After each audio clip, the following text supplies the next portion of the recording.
Եթե նկատի ունենանք, որ մեր եկեղեցու ղեկավար դասի երևացող հատվածը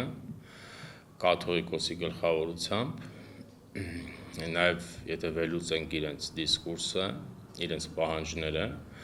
ըստ էության սպասարկում են օտար պետության շահերը։ Նախ ասեմ, որ այս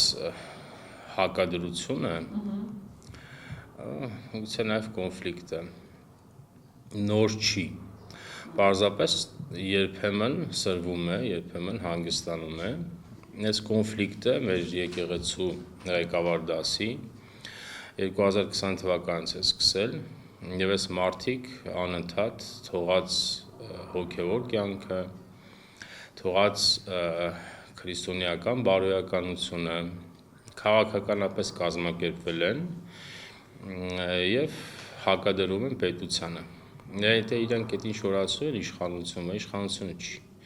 Իրենք հակադրվել են պետությանը և կոնկրետ մենք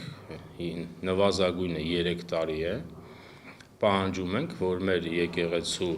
ղեկավար դասի մի հատված պիտի թողնի իրենց պաշտոնները և պիտի գնա զբաղվի ճգնավորությամբ,